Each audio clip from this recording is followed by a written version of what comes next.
ទាំងអស់គ្នាទៅដល់ខេត្តស្ទឹងត្រែងកុំភ្លេចចូលលេងកោះហានផងកោះហានជាឋានសួគ៌បៃតងលើដីនិងផ្ទៃទឹកនៃតំបន់អភិរក្សជីវៈចម្រុះនៃតំបន់រាមសាតាមដងទន្លេមេគង្គខាងលើនៃខេត្តស្ទឹងត្រែងតែបើថាតើមិនទៅដល់ខេត្តស្ទឹងត្រែងទេតោះទៅមើលកោះហានជាមួយខ្ញុំទាំងអស់គ្នាដោយឥឡូវនេះគឺពួកខ្ញុំកំពុងតែរៀបចំអីវ៉ាន់ជិះទូកឆ្ពោះទៅកាន់កោះហានប្រហែលជារយៈពេល20ទៅ30នាទីចំពោះទស្សនវិជ្ជាធ្វើដំណើរតាមដងទន្លេមេគង្គខាងលើនេះវិញគឺប្លែកភ្នែកតែម្ដងដែលទេសភាពដែលយើងកំពុងតែជិះតាមដងទឹកនេះគឺហ៊ុំព័ទ្ធទៅដោយកូនកោះទូចៗដែលមានដីខ្សាច់ពណ៌សឡើងក្បោះតែម្ដងអ្នកទាំងអស់គ្នាហើយបើមកដល់កន្លែងនេះវិញគឺកាន់តែមានអារម្មណ៍ថាប្លែកភ្នែកមែនតើអ្នកទាំងអស់គ្នាមានអារម្មណ៍ថាដូចខ្លួនឯងកំពុងតែនៅក្នុងរឿងអវតារនៅភព Pandora អញ្ចឹងគឺប្លែកភ្នែកខ្លាំងមែនតើទាស់ថមួយយ៉ាងគឺអត់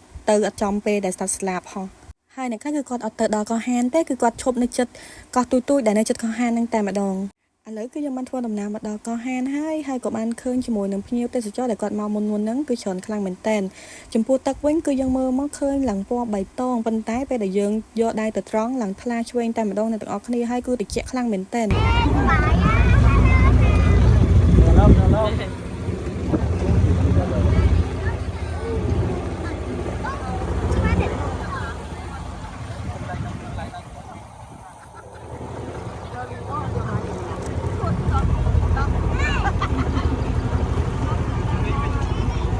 គ្នាបានឃើញអញ្ចឹងគឺជ្រក់ដែលយើងកំពុងតែចូលទៅតំបន់កោះហានហ្នឹងគឺថាសម្បូរទៅដោយអ្នកដែលគាត់ជិះទូកកាយ៉ាក់លេងកំសាន្តគឺសប្បាយមើលមកតំណងចង់ឲ្យលេងដែរថ្ងៃដែលពួកខ្ញុំទៅនេះគឺចំថ្ងៃដែលគេធួមានធួគឺអញ្ចឹងមនុស្សច្រើនខ្លាំងមែនតើមើលមកឡើងកោះកោហើយមានអារម្មណ៍ថាប្លែកៗមែនតើអ្នកទាំងអស់គ្នាកោះនេះមានលក្ខណៈពិសេសត្រង់ថាវាមានទឹករាក់នៅជាមួយនឹងដើមឈើធំដោះចាក់ស្រេះគ្នាហាក់ដូចជាព្យាយាមកំពុងការពារអ្នកទេសចរឲ្យមានចិត្តត្រជាក់អញ្ចឹងមិនឲ្យត្រូវពន្លឺថ្ងៃឡើយហើយវាល្អបំផុតសម្រាប់ខែប្រាំងនាពេលចូលឆ្នាំថ្មីនេះអ្នកដែលទៅដល់ខេត្តស្ទឹងត្រែងកុំភ្លេចចូលលេងកោះហានទាំងអស់គ្នាណាថ្លាឆ្វេងឡើងគោកអ្នកដែលទៅកំសាន្តនៅទីនោះគឺអាចលេងទឹកនិងជិះទូកមើល stage speed ដើមឈើដុះបន្លែងគ្នាហើយទឹកឡើងថ្លាឆ្វេងមើលដល់បាតតែម្ដងកន្លែងតំបន់ខ្លះសម្រាប់ទូកអ្នកអាចជួលទូកអ្នកភូមិឲ្យគាត់អុំឲ្យក៏បានឬក៏យើងជួលទូកកាយ៉ាក់អុំខ្លួនឯងក៏បានដែរហើយចំពោះទូកដែលពួកខ្ញុំធ្វើដំណើរនេះគឺទៅវិញទៅមកបាត់តម្លៃដើមខ្ញុំចាំគឺ$15ទៅ$20ឥឡូវគឺយើងបានមកដល់ទីទួលសុវត្ថិភាពហើយយើងក៏រកកន្លែងដើម្បីរៀបចំតុញ៉ាំអាហារតែចៃដន្យអីអ្នកទាំងអស់គ្នាគឺថាមានជាការផ្លេចអាហារនៅក្រោយម្ខាងបាត់ហើយអញ្ចឹងគឺយើងឲ្យអ្នកទូកគាត់ជិះទៅយកឲ្យពួកយើងវិញហើយពួកយើងក៏ធ្វើដំណើរដើរមើលជុំវិញនឹងមកជុំទៅណាគឺថាទេសភាពប្លែកភ្នែកប្លែកក៏ហៅពាក្យនិយាយអត់មានហ្មងអ្នកទាំងអស់គ្នាគឺប្លែកហើយស្អាតខ្លាំងមែនតើចំពោះទឹកគឺថ្លាឆ្វេងទៅចាក់ដល់បេះដូងតែម្ដងហើយមើលតែក្មួយខ្ញុំទៅដឹងហើយគឺឃើញទឹកមិនបានទេលោតកឆេងឡើងម៉ែវាចាប់អត់ជាប់ទេហ្នឹងឆ្លក់ទឹកផឹកបាន3បង្កឹកដែរតាហ្នឹងដល់វាសុបាយ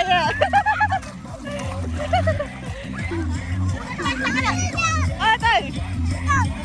អូយតុក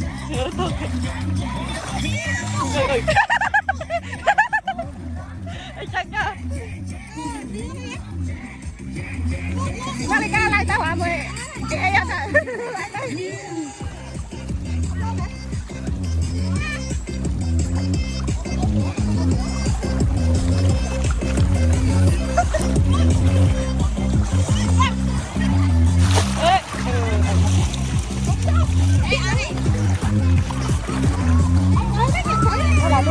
មានខ្មោចមានពូទៅដល់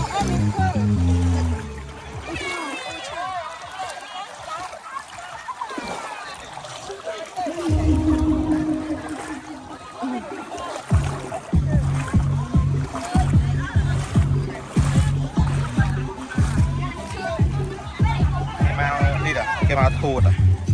អីចាំមិនច្រើនណាគេមកធូតចុច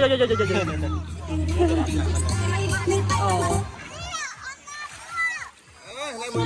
អូនយកមួកអានេះអូនយកមួកហើយសតអានេះអីនេះម៉ែហើយអានេះវាហាក់នេះដែរ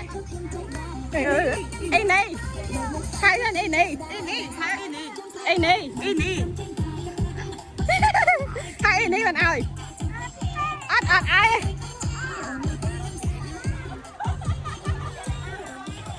បន្ទាប់ពីដើរទេសចរឆ្អែតហើយ ឥឡូវគឺយើងត្រឡប់មកវិញហើយអាហាររបស់យើងក៏មកដល់វិញល្មមចំពោះនៅហ្នឹងគឺថាបើអ្នកទាំងអស់គ្នាទៅដល់កុំភ្លេចឲ្យអ្នកភូមិក៏ជួយកាច់ពោតឲ្យផងគឺតម្លៃសមរម្យទេហើយយកមកដុតញ៉ាំភ្លាមគឺឆ្ងាញ់ខ្លាំងមែនទែនអ្នកទាំងអស់គ្នាពោតគឺថាធំល្អខ្លាំងមែនទែនដាក់តែមួយហ្នឹងគឺថាម្នាក់ឆ្អែតហើយ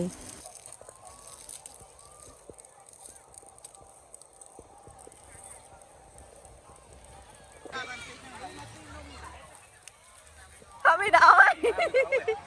អាពេលគេថតស្លឹកខ្ញុំមាត់ឡើងទៅពីអូពេលថតវីដេអូនេះស្ងៀវគួយហ្មងNhanh bóng chẳng nhảy chân អត់ស្ងោរអាំងពោតអាំងបន្ទាប់ពីញ៉ាំពោតហើយមានកម្លាំងឥឡូវនេះគឺយើងកំពុងតែរៀបចំម្ហូបអាហារដើម្បីញ៉ាំបាយថ្ងៃត្រង់ក៏ដូចជាវាយឡើងនៅកោះហាននឹងបន្តិចចឹងណាណែ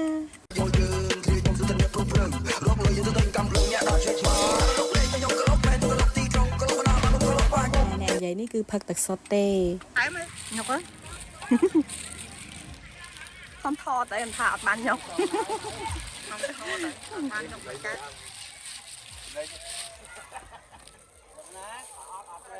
ទៅដល់ណាបាត់ហើយបងអើយ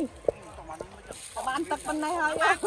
ហើយលេងងើបាក់មួយហ្នឹងវាឃើញទឹកនឹកឃើញម៉ែអេពេលទៅលេងសមុទ្រអញ្ចឹងទឹកជ្រៅអញ្ចឹងទៅហ៊ានលេងអញ្ចឹងទៅលេងអត់សូវស្និទ្ធ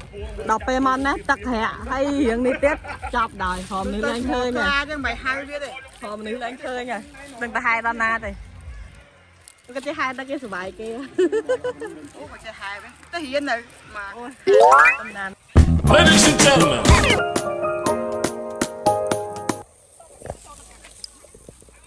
យេតតែវិញហើយ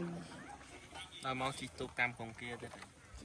ដែលឥឡូវនេះគឺថ្ងៃរសៀលណាស់ហើយអញ្ចឹងគឺពួកយើងរៀបចំឲ្យបានត្រឡប់ទៅវិញតាមផ្លូវត្រឡប់មកវិញក៏មិនណយដែរអ្នកទាំងអស់គ្នាគឺបានឃើញជាមួយនឹងព្រះអាទិត្យរៀបលេចគឺកាន់តែស្អាតខ្លាំងជាងពេលមកទៀតបើបានថតរូប3 4ប៉ុស្តិ៍មិនដឹងល្អយ៉ាងណាទេ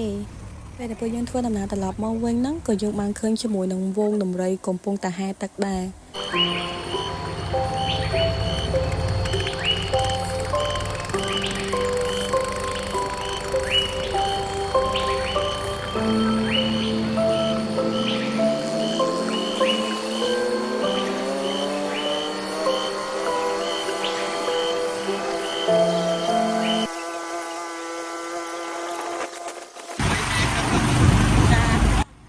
វងដំរីយ៉ាងម៉េចគឺវងក្របី